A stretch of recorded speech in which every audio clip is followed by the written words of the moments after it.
हिमाचल सरकार ने दिल्ली में लगभग 32 कमरों का भवन बना रखा है, जहां पर प्रदेश के नेताओं के अलावा ब्यूरोक्रेट्स, उनके रिश्तेदार और कई बार आम जनता भी रुकती है। हाल ही में खबर सामने आई है जिसके अनुसार दिल्ली में स्थित इस हिमाचल भवन को कुर्क करने का आदेश दिया गया है। ये आदेश हिमाचल हाई कोर्ट की ओर से आया है। हिमाचल भवन को कुर्क करने के आदेश देने के पीछे की वजह है हिमाचल सरकार और सरकार पर 64 करोड़ रुपए का बकाया।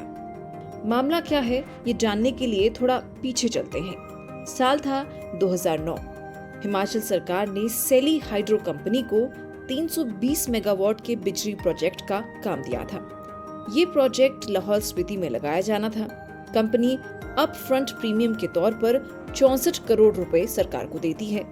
सरकार ने ऐसे में बीआरओ को सड़क निर्माण का काम दिया था। वहीं सरकार की जिम्मेदारी ये थी कि वो कंपनी को सभी सुविधाएं दे ताकि कंपनी टाइम पर प्रोजेक्ट का काम शुरू कर सके, लेकिन ऐसा हुआ नहीं। जब सुविधाएं नहीं मिली तो कंपनी ने प्रोजेक्ट बंद कर इसे वापस सरकार को दे दिया। ऐसे में सरकार 64 करोड़ का अप फ्रंट प्रीमियम जब्त कर लेती है, ये कहकर कि काम नहीं हुआ। सरकार द्वारा पैसे वापस न देने पर कंपनी आर्बिट्रेशन कोर्ट जाती है, जहां फैसला कंपनी के पक्ष में आता है।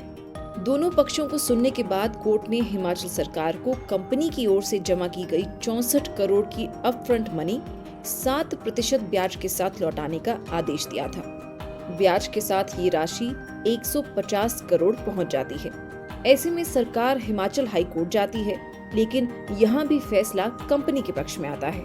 इसके बाद सरकार को पैसे वापस करने के लिए पर्याप्त वक्त दिया जाता है, लेकिन सरकार पैसे दे नहीं पाती। इसी के चलते अब हाई कोर्ट ने कंपनी के पक्ष में फैसला लेते हुए हिमाचल भवन को कुर्क करने के आदेश दिए हैं। इस भवन की नीलामी से कंपनी अपनी बकाया राशि यानी 150 करोड़ रुपए वसूल करेगी। ये आदेश हिमाचल हाई कोर्ट के जज अजय मोहन गोयल ने सेली hydro electric power company limited द्वारा ऊर्जा विभाग के खिलाफ दायर अनुपालना याचिका पर सुनवाई के बाद दिया है।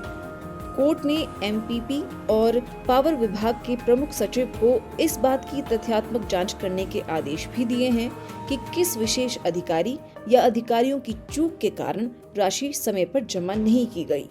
हाई कोर्ट ने कहा कि दोषियों का पता लगाना इसलिए जरूरी है क्योंकि ब्याज को दोषी अधिकारियों या कर्मचारियों से व्यक्तिगत रूप से वसूलने का आदेश दिया जाएगा। कोर्ट ने 15 दिनों के अंदर जांच पूरी करने और जांच की रिपोर्ट को अगली तारीख को कोर्ट के समक्ष प्रस्तुत करने के आदेश भी दिए। अब इस मामले पर अगली सुनवाई 6 दिसंबर को होनी है। हिमाचल प्रदेश के मुख्यमंत्री सुखविंदर सिंह सुक्खू ने कहा कि अभी तक मैंने कोर्ट का आदेश पढ़ा नहीं है। हाईकोर्ट के फैसले का सरकार अध्ययन कर रही है। मैं अधिकारियों से इस पर चर्चा करूंगा, फिर उसके बाद क्या करना है फैसला करेंगे। इस मुद्दे पर नेता प्रतिपक्ष जयराम ठाकुर ने कहा कि हिमाचल सरकार अपना पक्ष मजबूती से नहीं रख पाई है। हिमाचल के सम्मान का प्रतीक कहे जाने वाले हिमाचल भवन को कुर्क करने का आदेश हो गया है। इससे बड़ी शर्म की स्थिति प्रदेश के लिए और क्या हो सकती है। प्रदेश की इज्जत मुख्यमंत्री और उनकी सरकार ने तार-तार कर दी है। हिमाचल आज नीलामी की दहलीज पर खड़ा है। हिमाचल भवन को कुर्क करने की खबर को अभी लोग समझने की कोशिश ही कर रहे थे कि खबर आती है कि हिमाचल हाई कोर्ट ने हिमाचल प्रदेश पर्यटन विकास निगम यानी HPTDC के घाटे में चल रहे 18 होटल्स को तुरंत प्रभाव से बंद करने के आदेश जारी किए हैं। कोर्ट ने ये आदेश निगम से रिटायर कर्मचारियों को वित्तीय लाभ न देने से जुड़े मामले पर सुनवाई के बाद दिया है।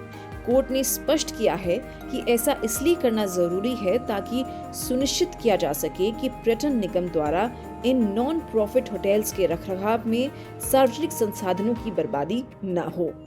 प्रदेश में HPTDC के कुल 56 होटल चल रहे हैं, मगर ज्यादातर होटल्स कई सालों से घाटे में हैं।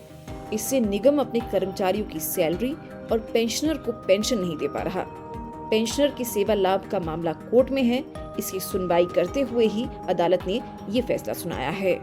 कोर्ट ने कहा, पर्यटन विकास निगम अपनी संपत्तियों का उपयोग लाभ कमाने के लिए नहीं कर पाया है।